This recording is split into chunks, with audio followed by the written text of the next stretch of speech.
scheme, Unit 64 collapsing. People didn't want to come into mutual funds. You had tech companies collapsing. You had their valuations collapsing. Then you had Ketan Parekh being arrested.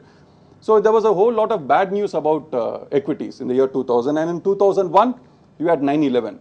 So basically, the market was rendered comatose for about 3 to 4 years.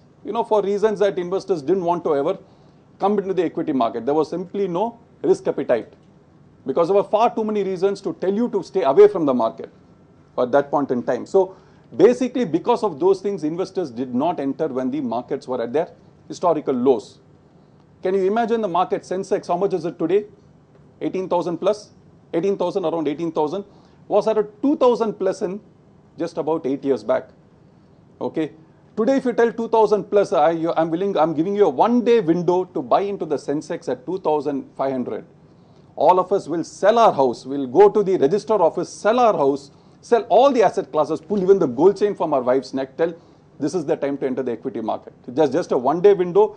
Alas, it never happens like that.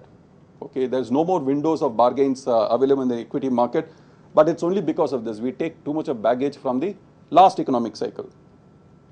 A sharp downturn turns investors off from stocks precisely when they should be buying stocks. So that shock therapy is a bit too much. Learn the lessons, but don't get immersed in them. Okay, because investing in equities is a long-term game. You need to, whenever you have the money, whenever you have the asset allocation that demands that you invest in equities, you should be doing it. Sir Isaac Newton's revenge on the street. Sir Isaac Newton was a very good or a very healthy equity investor.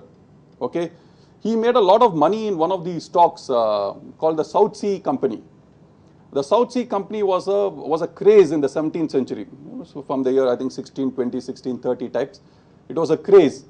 It was basically sold as, South Sea Company was a company that was floated with a monopoly on trading with Latin America. That is the South Atlantic Ocean, the southern seas. So Britain's trade with South America was supposed to be controlled by the South Sea Company. And people had a big fancy towards it because they had an example called the East India Company. But the East India Company was a profit-making, dividend-paying, highly profitable company because it had monopoly with trade in India. And there were only 499 shareholders there. So people thought I should be one of the shareholders in the South Sea Company. Sir Isaac Newton invested in the South Sea Company and made a lot of money. He made a lot of money. He got out of it and stayed with that money. But he's also a product. He's also a human being. He's got human weaknesses and frailties. He found that after he got out of South Sea Company, the price increased even more. He told, anyway, I've made my money. But then he found it increased more and more. Then he told, this is madness. I can't stay away from such easy money-making opportunities. So he came again. All the gains he made earlier, he put it back into the South Sea Company, and then the South Sea Company collapsed. So Sir Isaac Newton also proved that the law of gravity is always right. Okay, reversion, this is called reversion to the mean. The market goes on an average growth rate, the price earnings multiples and all that. On an average, there can't be too much of exuberance. The market will get it back down. That's called reversion to the mean. Stock market returns that beat investment and dividend returns usually revert to the mean. That means the speculative return will always be brought down to earth. The market at most can front-end returns, but it cannot manufacture returns for you.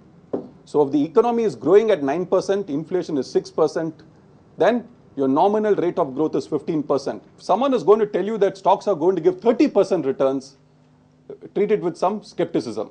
Because if the market itself is going to give, the economy is going to grow at 15% nominal growth rate. Unless you are investing in those companies which are growing at 30% and you have the uncanny stock picking ability, you cannot. You will get 15. So if on 1 year you're going to get 25%, rest assured the next year you will get 5%.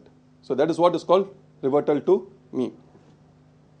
For example, in the year 2000, Nasdaq grew by 230% vis-a-vis NYSE stocks from the year 1997 to 2000. 230%, and this one was only 20%. The new economy was 230%, old economy was 20%, but then Isaac Newton's revenge struck. The Nasdaq fell by 67%, whereas the NYSE fell by only 7%. So again, this shows the mean, the long-term average. This is not for a small period. This is a period for 100 years, 108 years. I've taken the data. The long-term average of the S&P 500 in US is 18.3. You will find that whenever it goes too much above it, it is brought back to the long-term average. So this is called reversion to the mean. The hedgehog bests the fox. This I thought was the best gospel truth from John Bogle. All of you know what a hedgehog is? Hedgehog is a small, this big an animal, as big as a tennis ball, that's all. Okay, maybe a baseball. Okay, and it's got a lot of spines to protect it. Okay, and the fox is a very cunning, sly animal which wants to eat the hedgehog. Okay, the fox is a sly, intelligent, resourceful animal. Many tricks. It will ambush, it will run fast, it will take, it will try and camouflage itself, it will try to trick something to get a piece, to get its, a free piece of food. Whereas the hedgehog is a small and mild creature, that's the hedgehog. Just one trick. Whenever it sees danger, it just got one trick, and that is to roll itself into a ball. So it will only present the spines. It will not present that soft, underbelly that it has got, which the fox wants. So John Bogle says, and the fox rarely gets to eat the hedgehog. So what John Bogle says, the hedgehog has just got one trick. It rolls itself into a ball. The fox has got so many tricks, but rarely gets the hedgehog. So his thing is, beware of active fund managers who sell you so many concepts, so many tricks and all that. I will invest in infrastructure stocks that have got China exposure, and I'll give you the returns. I will invest in green energy stocks which have got, which are due for a re-rating, and I'll give you the extra returns. No, these are all foxes. Whereas John Bogle says, I'm the hedgehog. I just got one trick, index fund, lowest cost, all the extra cost savings goes back to the investor. And he's been proven right. In the US, 80% of the actively managed funds underperform John Bogle's Vanguard fund. So he's a one-trick pony, he's the hedgehog, and the others are foxes. But maybe in India, I would beg to differ that India is still an emerging market. Markets are not as efficient as the US. You still have active fund managers who are handsomely beating the index. The secret of investing, there is no secret. That's the first thing. If people say there is a secret, there is no secret. The secret is discipline. The secret is having a long-term plan. That's it. There's no secret to investing. Did anyone see the movie Kung Fu Panda? Good animated movie Kung Fu Panda. So that, there's a big panda, who becomes a Kung Fu master, and he gets, sorry? The dragon scroll. He gets a dragon scroll. He gets a dragon scroll. Everyone fights for the dragon scroll because they think that once you get the dragon scroll, that's got the secret of being a Kung Fu champ. So he somehow gets a dragon scroll and he finds it completely empty. When he opens it fully, it is so shiny that he sees his own face in that. That's it. It's completely empty. So he doesn't understand what this trick is all about. Then he goes and meets his father. His father runs a noodle joint. And then their favorite soup, their most famous soup is called the secret ingredient noodle soup.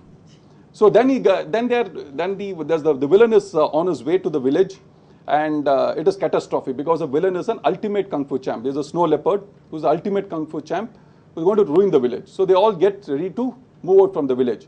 So then he asks his father, what is the secret of this secret ingredient soup? Now at least you tell me. Because I'm going to come back and work now. I'm not going to be a Kung Fu champ. I'm going to come back and work with you in your noodle shop. So the father says there's no secret ingredient. It's just a marketing gimmick, secret ingredient soup, secret ingredient for generations we've been telling. And the soup is very popular. So then this guy realized there's nothing secret. It's all self-belief. So the dragon scroll, when you open and you see your face, what it means that the Kung Fu champ is a guy